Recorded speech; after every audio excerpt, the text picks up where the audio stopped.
El Simún, de Horacio Quiroga. El Simún Horacio Quiroga. Cuento: en vez de lo que deseaba, me dieron un empleo en el Ministerio de Agricultura. Fui nombrado inspector de las estaciones meteorológicas en los países limítrofes. Estas estaciones, a cargo del gobierno argentino, aunque ubicadas en territorio extranjero, desempeñan un papel muy importante en el estudio del régimen climatológico. Su inconveniente estriba en que de las 3 observaciones normales a hacer en el día, el encargado suele efectuar únicamente 2, y muchas veces, ninguna. Llena luego las observaciones en blanco con temperaturas y presiones de pálpito. Y esto explica por qué en 2 estaciones en territorio nacional, a 3 leguas distantes, mientras una marcó durante un mes las oscilaciones naturales de una primavera tornadiza, la otra oficina acusó obstinadamente, y para todo el mes, una misma presión atmosférica y una constante dirección del viento. El caso no es común, claro está, pero por poco que el observador se distraiga cazando mariposas, las observaciones de pálpito son una constante amenaza para las estadísticas de meteorología. Yo había a mi vez cazado muchas mariposas mientras tuve a mi cargo una estación, y por esto acaso el ministerio halló en mí méritos para vigilar oficinas cuyo mecanismo también conocía. Fui especialmente encomendado de informar sobre una estación instalada en territorio brasileño, al norte del Iguazú. La estación había sido creada un año antes, a pedido de una empresa de maderas. El obraje marchaba bien, según informes suministrados al gobierno. Pero era un misterio lo que pasaba en la estación. Para aclararlo fui enviado yo, cazador de mariposas meteorológicas, y quiero creer que por el mismo criterio con que los gobiernos sofocan una vasta huelga, nombrando ministro precisamente a un huelguista. Remonté, pues, el Paraná hasta Corrientes, trayecto que conocía bien. Desde allí a Posadas el país era nuevo para mí, y admiré como es debido el cauce del gran río, anchísimo, lento y plateado, con islas empenachadas en todo el circuito de tacuaras dobladas sobre el agua como inmensas canastillas de bambú. Tábanos, los que se deseen. Pero desde Posadas hasta el término del viaje, el río cambió singularmente. Al cauce pleno y manso sucedía una especie de lúgubre aqueronte encajonado entre sombrías murallas de 100 metros, en el fondo del cual corre el Paraná revuelto en torbellinos, de un gris tan opaco que más que agua apenas parece otra cosa que lívida sombra de los murallones. Ni aun sensación de río, pues las sinuosidades incesantes del curso cortan la perspectiva a cada trecho. Se trata, en realidad, de una serie de lagos de montaña hundidos entre tétricos cantiles de bosque, basalto y arenisca barnizada en negro. Ahora bien, el paisaje tiene una belleza sombría que no se halla fácilmente en los lagos de Palermo.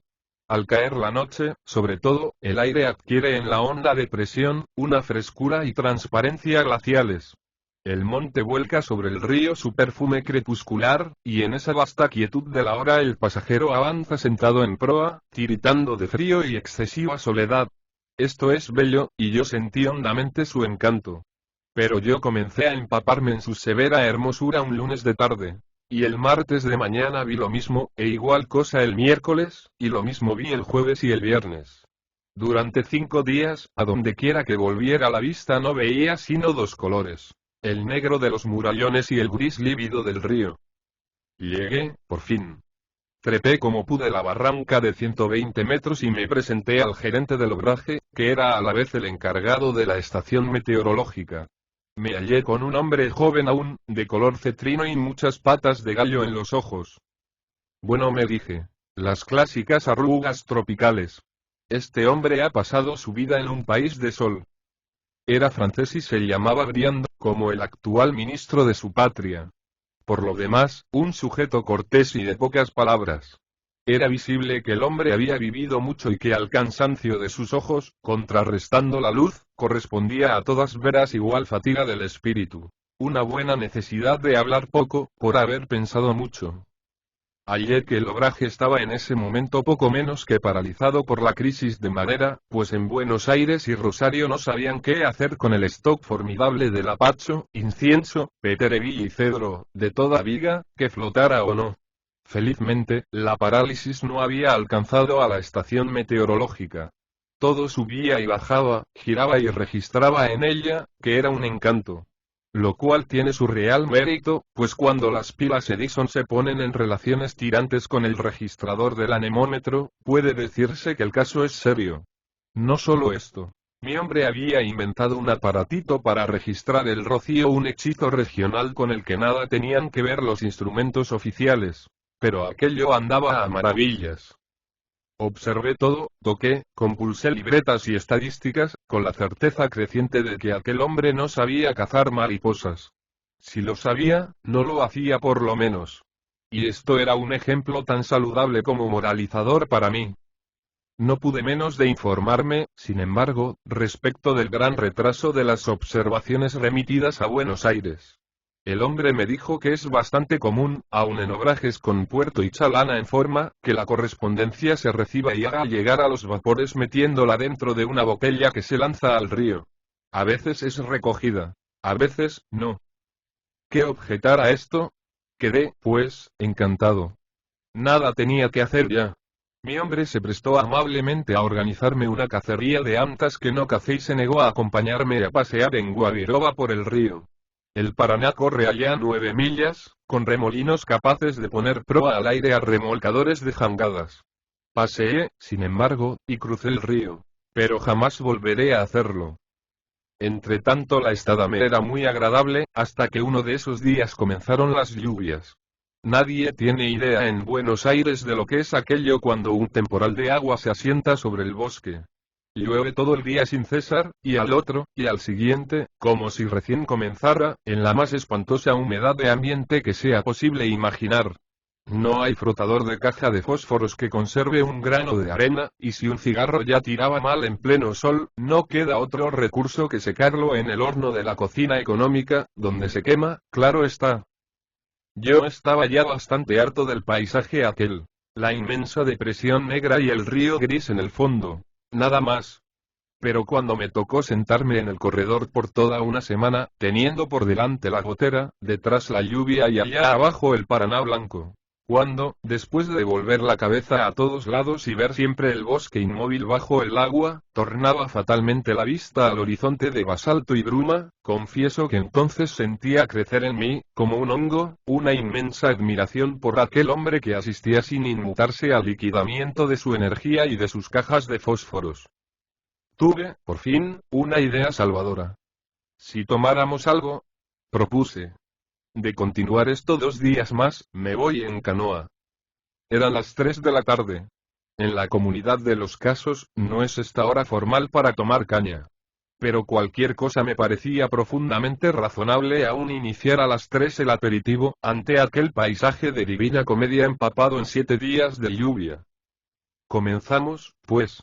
No diré si tomamos poco o mucho, porque la cantidad es en sí un detalle superficial. Lo fundamental es el giro particular de las ideas, así la indignación que se iba apoderando de mí por la manera con que mi compañero soportaba aquella desolación de paisaje. Miraba él hacia el río con la calma de un individuo que espera el final de un diluvio universal que ha comenzado ya, pero que demorará aún 14 o 15 años. No había por qué inquietarse. Yo se lo dije. No sé de qué modo, pero se lo dije. Mi compañero se echó a reír pero no me respondió. Mi indignación crecía. Sangre de pato, y murmuraba yo mirándolo. No tiene ya 2 dedos de energía y algo oyó, supongo, porque, dejando su sillón de tela, vino a sentarse a la mesa, enfrente de mí. Le vi hacer aquello un si es no es estupefacto, como quien mira a un sapo acodarse ante nuestra mesa. Mi hombre se acodó, en efecto, y noté entonces que lo veía con enérgico relieve. Habíamos comenzado a las 3, recuerdo que dije. No sé qué hora sería entonces. Tropical farsante, y murmuré aún. Borracho perdido, y él se sonrió de nuevo, y me dijo con voz muy clara. Óigame, mi joven amigo. Usted, a pesar de su título y su empleo y su mariposeo mental, es una criatura. No ha hallado otro recurso, para sobrellevar unos cuantos días que se le antojan aburridos, que recurrir al alcohol. Usted no tiene idea de lo que es aburrimiento, y se escandaliza de que yo no me enloquezca con usted. ¿Qué sabe usted de lo que es un país realmente de infierno? Usted es una criatura, y nada más. ¿Quiere oír una historia de aburrimiento? Oiga, entonces. Yo no me aburro aquí porque he pasado por cosas que usted no resistiría 15 días. Yo estuve 7 meses y era allá, en el Sahara, en un fortín avanzado. Que soy oficial del ejército francés, ya lo sabe ya, ¿no? Bueno, capitán, y lo que no sabe es que pasé 7 meses allá, en un país totalmente desierto, donde no hay más que sol de 48 grados a la sombra, arena que deja ciego y escorpiones. Nada más. Y esto cuando no hay siroco y éramos 2 oficiales y 80 soldados. No había nadie ni nada más en 200 leguas a la redonda. No había sino una horrible luz y un horrible calor, día y noche y constantes palpitaciones de corazón, porque uno se ahoga y un silencio tan grande como puede desearlo un sujeto con jaqueca. Las tropas van a esos fortines porque es su deber. También van los oficiales. Pero todos vuelven locos o poco menos. ¿Sabe a qué tiempo de marcha están esos fortines? A 20 y 30 días de caravana y nada más que arena. Arena en los dientes, en la sopa, en cuanto se come. Arena en la máquina de los relojes que hay que llevar encerrados en bolsitas de gamuza. Y en los ojos, hasta enceguecer al 80% de los indígenas, cuanta quiera. Divertido, ¿eh? Y el cafar ya. Una diversión, y cuando sopla el siroco, si no quiere usted estar todo el día escupiendo sangre, debe acostarse entre sábanas mojadas, renovándolas sin cesar, porque se secan antes de que usted se acuerde. Así, 2, 3 días. A veces 7 y oye bien. 7 días. Y usted no tiene otro entretenimiento, fuera de empapar sus sábanas, que triturar arena, azularse de disnea por la falta de aire y cuidarse bien de cerrar los ojos porque están llenos de arena y adentro, afuera, donde vaya, tiene 52 grados a la sombra. Y si usted adquiere bruscamente ideas suicidas, incuban allá con una rapidez desconcertante, no tiene más que pasear 100 metros al sol, protegido por todos los sombreros que usted quiera. Una buena y súbita congestión a la médula lo tiene en medio minuto entre los escorpiones. ¿Cree usted, con esto, que haya muchos oficiales que aspiren seriamente a ir allí? Hay el cafard, además, y sabe usted lo que pasa y se repite por intervalos. El gobierno recibe un día 100, 500 renuncias de empleados de toda categoría. Todas lo mismo, y vida perra y hostilidad de los jefes y insultos de los compañeros y imposibilidad de vivir un solo segundo más con ellos, y bueno, dice la administración. Parece que por allá sopla el siroco. Y deja pasar 15 días. Al cabo de este tiempo pasa el siroco, y los nervios recobran su elasticidad normal. Nadie recuerda ya nada, y los renunciantes se quedan atónitos por lo que han hecho. Esto es el Gebli, y así decimos allá al siroco, o Simun de las geografías, y observe que en ninguna parte del Sahara del Norte he oído llamar Simun al Gebli. Bien. Y usted no puede soportar esta lluvia. El Gebli. Y cuando sopla, usted no puede escribir. Moja la pluma en el tintero y ya está seca al llegar al papel. Si usted quiere doblar el papel, se rompe como vidrio.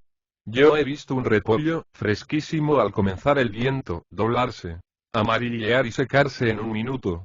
¿Usted sabe bien lo que es un minuto? Saque el reloj y cuente.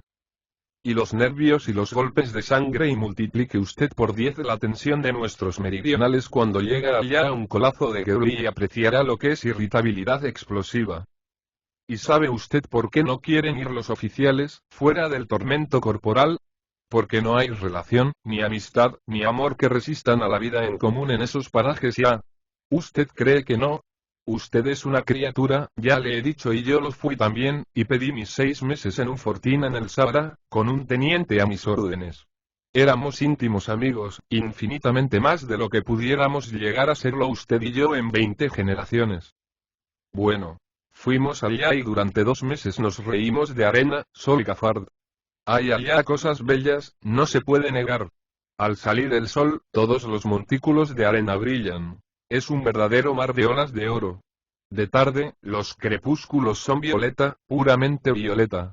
Y comienza el Gebli a soplar sobre los médanos, va arrasando las cúspides y arrancando la arena en nubecillas, como humo de diminutos volcanes. Se los ve disminuir, desaparecer, para formarse de nuevo más lejos. Sí, así pasa cuando sopla el siroco, y esto lo veíamos con gran placer en los primeros tiempos. Poco a poco el cafard comenzó a arañar con sus patas nuestras cabezas debilitadas por la soledad y la luz. Un aislamiento tan fuera de la humanidad, que se comienza a dar paseos cortos de vaivén. La arena constante entre los dientes y la piel hiperestesiada hasta convertir en tormento el menor pliegue de la camisa, y este es el grado inicial, diremos delicioso aún, de aquello. Por poca honradez que se tenga, nuestra propia alma es el receptáculo donde guardamos todas esas miserias, pues, comprendiéndonos únicos culpables, cargamos virilmente con la responsabilidad. ¿Quién podría tener la culpa? Hay, pues, una lucha heroica en eso. Hasta que un día, después de 4 de Siroco, el cafard clava más hondamente sus patas en la cabeza y esta no es más dueña de sí. Los nervios se ponen tan tirantes, que ya no hay sensaciones, sino heridas y punzadas. El más simple roce es un empujón. Una voz amiga es un grito irritante. Una mirada de cansancio es una provocación. Un detalle diario y anodino cobra una novedad hostil y ultrajante. Ah. Usted no sabe nada y óigame. Ambos, mi amigo y yo, comprendimos que las cosas iban mal, y dejamos casi de hablar. Uno y otro sentíamos que la culpa estaba en nuestra irritabilidad, exasperada por el aislamiento, el calor, el cafard, en fin. Conservábamos, pues, nuestra razón. Lo poco que hablábamos era en la mesa. Mi amigo tenía un tic. Figúrese usted si estaría yo acostumbrado a él después de 20 años de estrecha amistad. Consistía simplemente en un movimiento seco de la cabeza, echándola a un lado, como si le apretara o molestara un cuello de camisa. Ahora bien, un día, bajo amenaza de Siroco, cuya depresión angustiosa es tan terrible como el viento mismo, ese día, al levantar los ojos del plato, noté que mi amigo efectuaba su movimiento de cabeza. Volví a bajar los ojos, y cuando los levanté de nuevo, vi que otra vez repetía su tic. Torné a bajar los ojos, pero ya en una tensión nerviosa insufrible. ¿Por qué hacía así? ¿Para provocarme? ¿Qué me importaba que hiciera tiempo que hacía eso? ¿Por qué lo hacía cada vez que lo miraba? Y lo terrible era que estaba seguro, de que cuando levantara los ojos lo iba a ver sacudiendo la cabeza de lado. Resistí cuanto pude, pero el ansia hostil y enfermiza me hizo mirarlo bruscamente. En ese momento echaba la cabeza a un lado, como si le irritara el cuello de la camisa. ¿Pero hasta cuándo vas a estar con esas estupideces? Le grité con toda la rabia provocativa que pude. Mi amigo me miró, estupefacto al principio, y enseguida con rabia también. No había comprendido por qué lo provocaba, pero había allí un brusco escape a su propia tensión nerviosa. Mejor es que dejemos. Repuso con voz sorda y trémula. Voy a comer solo en adelante. Y tiró la servilleta, la estrelló contra la silla. Quedé en la mesa, inmóvil, pero en una inmovilidad de resorte tendido. Solo la pierna derecha, solo ella, bailaba sobre la punta del pie. Poco a poco recobré la calma. Pero era idiota lo que había hecho. Él, mi amigo más que íntimo, con los lazos de fraternidad que nos unían. Fui a verle y lo tomé del brazo. Estamos locos, le dije. Perdóname. Esa noche cenamos juntos otra vez. Pero el Gebli rapaba ya los montículos, nos ahogábamos a 52 grados y los nervios punzaban enloquecidos a flor de epidermis. Yo no me atrevía a levantar los ojos porque sabía que él estaba en ese momento sacudiendo la cabeza de lado, y me hubiera sido completamente imposible ver con calma eso. Y la tensión crecía, porque había una tortura mayor que aquella. Era saber que, sin que yo lo viera, él estaba en ese instante con su tic. ¿Comprende usted esto? Él, mi amigo, pasaba por lo mismo que yo, pero exactamente con razonamientos al revés, y teníamos una precaución inmensa en los movimientos, al alzar un porrón de barro, al apartar un plato, al frotar con pausa un fósforo. Porque comprendíamos que al menor movimiento brusco hubiéramos saltado como dos fieras. No comimos más juntos. Vencidos ambos en la primera batalla del mutuo respeto y la tolerancia, el cafard se apoderó del todo de nosotros. Le he contado con detalles este caso porque fue el primero. Hubo 100 más. Llegamos a no hablarnos sino lo estrictamente necesario al servicio, dejamos el tú y nos tratamos de usted. Además, capitán y teniente, mutuamente y si por una circunstancia excepcional, cambiábamos más de 2 palabras, no nos mirábamos, de miedo de ver, flagrante, la provocación en los ojos del otro y al no mirarnos sentíamos igualmente la patente hostilidad de esa actitud, atentos ambos al menor gesto, a una mano puesta sobre la mesa, al molinete de una silla que se cambia de lugar, para explotar con loco frenesí. No podíamos más, y pedimos el relevo. Abrevio. No sé bien, porque aquellos 2 meses últimos fueron una pesadilla. ¿Qué pasó en ese tiempo? Recuerdo, sí, que yo, por un esfuerzo final de salud o un comienzo real de locura, me di con alma y vida a cuidar de 5 o 6 legumbres que defendía a fuerza de diluvios de agua y sábanas mojadas. Él, por su parte, y en el otro extremo del fortín, para evitar todo contacto, puso su amor en un chanchito, no sé aún de dónde pudo salir. Lo que recuerdo muy bien es que una tarde hallé rastros del animal en mi huerta, y cuando llegó esa noche la caravana oficial que nos relevaba, yo estaba agachado, acechando con un fusil a Chanchito para matarlo de un tiro. ¿Qué más le puedo decir? Ah. Me olvidaba y una vez por mes, más o menos, acampaba allí una tribu indígena, cuyas bellezas, harto fáciles, quitaban a nuestra tropa, entre siroco y siroco, el último resto de solidez que quedaba a sus nervios. Una de ellas, de alta jerarquía, era realmente muy bella y figúrese ahora en este detalle cuán bien aceitados estarían en estas ocasiones el revólver de mi teniente y el mío y bueno, se acabó todo. Ahora estoy aquí, muy tranquilo, tomando caña brasileña con usted, mientras llueve. ¿Desde cuándo? Martes, miércoles y 7 días. Y con una buena casa, un excelente amigo, aunque muy joven y quiere usted que me pegue un tiro por esto. Tomemos más caña, si le place, y después cenaremos, cosa siempre agradable con un compañero como usted y mañana pasado mañana, dicen debe bajar el meteoro.